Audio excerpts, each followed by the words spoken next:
Nós temos os fundos mútuos de investimento, nós temos os bancos, e não só bancos, né, podem oferecer para seus clientes cotas de fundos de investimento. O que é um fundo de investimento? É um condomínio. A ideia é a mesma do condomínio.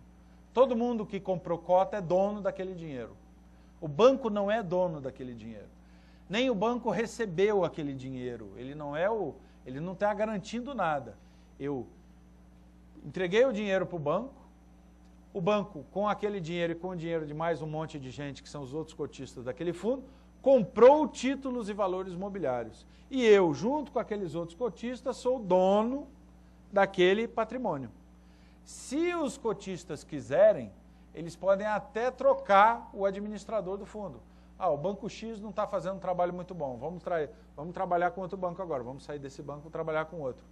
Isso é possível porque os donos dos recursos são os cotistas, não o banco. O fundo não faz parte do patrimônio do banco.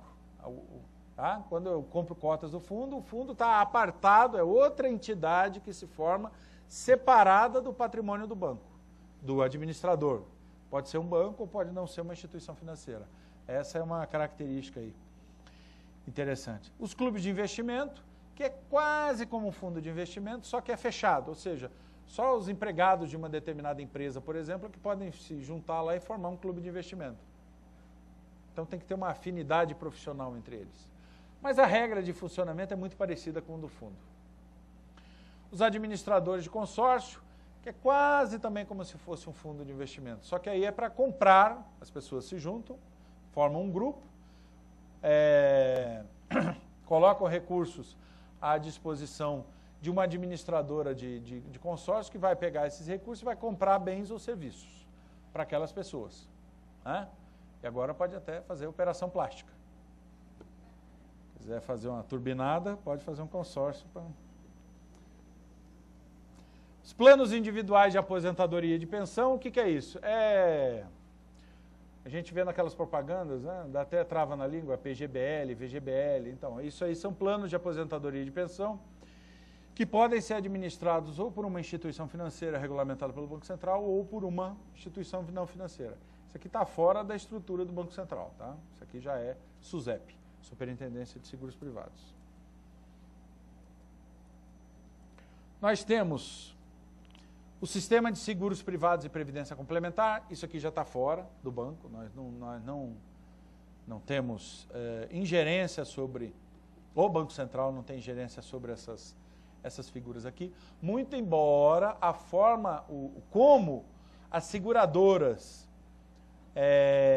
vão aplicar os seus recursos, a forma em que produtos e instrumentos financeiros uma seguradora deve aplicar seus recursos, isso é determinado pelo Conselho Monetário Nacional.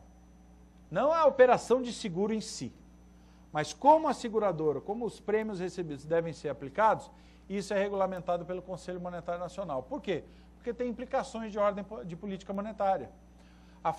Existem seguradoras, vocês já viram aí, talvez, né?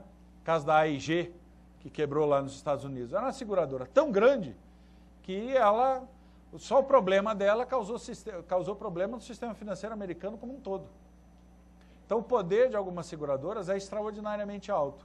Então, para evitar que elas apliquem recurso aqui no Brasil, de uma forma que possa ser prejudicial aos interesses do país ou à política monetária que foi estabelecida, o Conselho Monetário Nacional pode determinar como essas instituições devem aplicar esses recursos.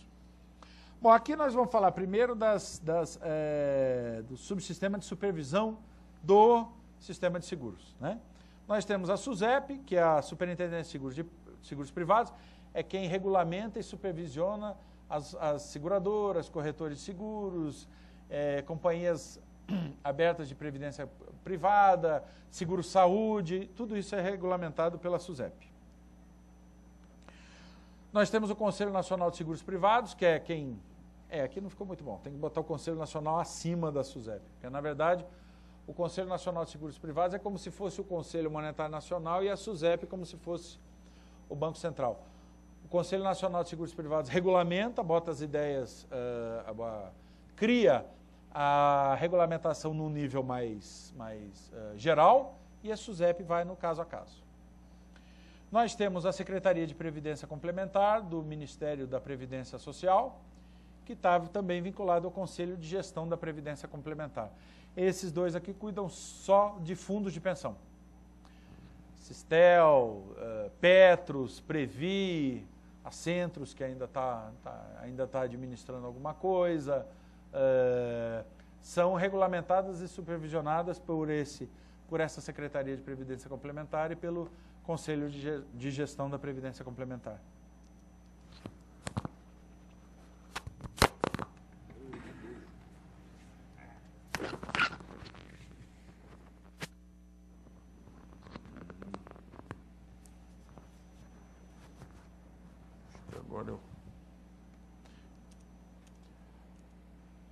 Bom, mas aí quem que opera? Quem são os operadores? Nós temos as seguradoras, muita gente faz seguro de carro, faz seguro de casa, faz seguro de... Jogador de futebol faz seguro da perna dele, faz seguro de um monte de coisa, né? Essas instituições, elas recebem um prêmio, que é um valor que a gente tem que pagar todo mês, ou uma vez por ano, ou a cada trimestre, ou a cada quadrimestre, e para ficar, em caso de ocorrer um sinistro, que é o evento de perda para mim, né, para eu segurado, essa seguradora viria e cobriria a minha perda. Me daria outro carro, me daria dinheiro para comprar outro carro e assim sucessivamente. Não sei como é que daria dinheiro para comprar outra perna, mas em todo caso eles devem estar lá alguma coisa. Aí não vai dar dinheiro para comprar outra perna. Se o jogador de futebol tiver a sua carreira inviabilizada por um problema desse, ele vai receber o dinheiro para continuar, não mais jogando futebol, mas continuar vivendo da forma como vivia, né? Existe seguro para isso. A sociedade de capitalização são aqueles planos que a gente vê na televisão, que eu pago todo mês um determinado valorzinho, Ourocap, Brasilcap, Caixa Cap, tal, Cap, são esses planos de capitalização. Então eu pago como se fosse todo mês um valor que me é retornado lá no final, depois de 5 anos normalmente, com o juro da caderneta de poupança. Só que nesse meio tempo eu estou concorrendo a um prêmio que é pago, aí tem um sorteio e tal, e aí se estabelece qual o valor desse prêmio. Pode ser 2 milhões de reais, pode ser 200 mil reais, cada um desses planos tem uma forma de pagar esses prêmios. As entidades fechadas de previdência privada, como eu já falei, são entidades que vão pagar as aposentadorias e pensões de funcionários de determinadas empresas.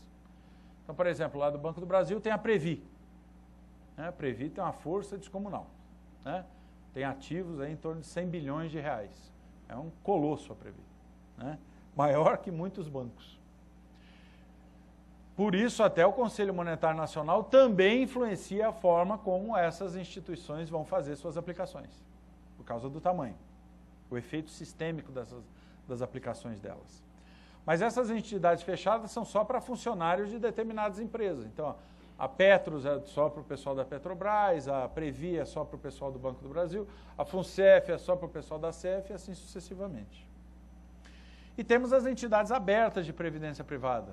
Aí eu tenho as com fins lucrativos e as sem fins lucrativos. Com fins lucrativos, por exemplo, o Bradesco tem uma. Bradesco, Itaú e outros tantos. E sem fins lucrativos, nós tínhamos as antigas. Hoje elas já não operam mais com tanta força, mas alguns anos atrás elas eram significativamente grandes no Brasil. KPM, GBOX, Aplub e assim sucessivamente. Hoje a força delas já é menor, mas elas continuam operando.